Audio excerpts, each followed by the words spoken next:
Hello viewers, welcome to another video. তো আজকের ভিডিওতে কিন্তু আমরা ব্লাড স্ট্রাইক নামে এই গেমটার রিভিউ করব।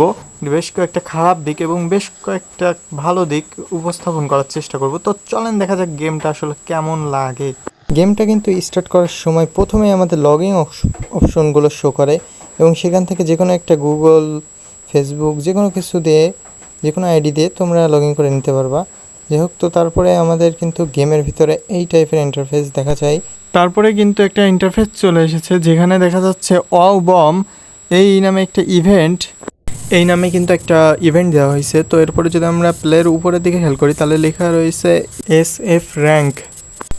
তো তারপরে কিন্তু ক্লিক করলে আমাদের কাছে অনেকগুলো ম্যাপ চলে আসবে, যেমন এই যে দেখা যাচ্ছে এই ম্যাপগুলো তোমরা ইউজ করতে পারবা। তো যে কোনো একটা ম্যাপ সিলেক্ট করতে হবে, তারপর প্লে বাটনে ক্লিক করতে হবে। তোমরা কিন্তু অনেকেই জানো না যে এর ইমোটটা কোথা থেকে দিতে হয়। তো এই লেফট সাইডে দেখো একটা ইমোজি টাইপের রয়েছে, তো এইখানে ক্লিক করলে কিন্তু আমাদের ইমোটটা শো করবে। তারপরে কিন্তু ফ্রি ফায়ার গেমটার মতো কিছুক্ষণ সময় নেবে, তারপরে এই কিন্তু আমাদের গেমটাতে ঢুকাই দিবে। এই যে গেমে এবার ঢুকাই দিচ্ছে। তারপরে কিন্তু গেমটায় লোডিং নিছে, লোডিং নেওয়া হয়ে গেলে আমাদের ঢুকাই দেবে গেমে। ও আরেকটা কথা, তার আগে কিন্তু আমাদের ক্যারেক্টার সিলেক্ট করতে বলে, তো এখান থেকে যে কোনো একটা ক্যারেক্টার সিলেক্ট করে নিতে হবে। তারপরে কিন্তু আমাদের গেমের ভিতর ঢুকাই দিচ্ছে। তারপরে এখন একটু কিছুক্ষণ সময় নিচ্ছে, তারপরে আমাদের গেমের ভিতর ঢুকাই দিবে। ব্যাস, সময় নিয়ে শেষ। এবার গেমের ভিতর আমাদেরকে এন্টার করতে হবে। তো এখানে কিন্তু আমাদের গান নিতে বলতেছে, গান নেওয়া হয়ে গেছে। তো এটা কিন্তু কিছুটা CS মাঠের মতো হয়েছে।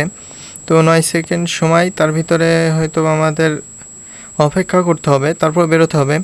তো সময় কিন্তু শেষ অলরেডি। এই যে আমি ইমোটটাও দিতে পারতেছি এর ভিতরে, কিন্তু ইমোটে এই মাঝখানে যে ইমোজিটা আছে এইটা কিন্তু আমি আরেকটা কথা বলতে ভুলেই গেছি, এখানে কিন্তু কাস্টমাইজ করে নিতে পারবেন আপনারা, যে যার মতো নিজের সেটিংটা এতে সেট আপ করতে পারবেন।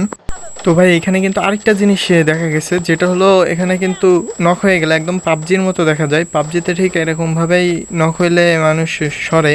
আরেকটা বিষয়, এখানে কিন্তু গ্লোবাল আছে। তোমরা এই যে বাম পাশে যে জিনিসটা দেখতে পাচ্ছ পাথরের মতো, এটা কিন্তু একটা গ্লোবাল। তো আজকের ভিডিও এই পর্যন্তই। তো তোমাদের কার কাছে কেমন লাগছে ভাই অবশ্যই কমেন্ট করে জানাবা।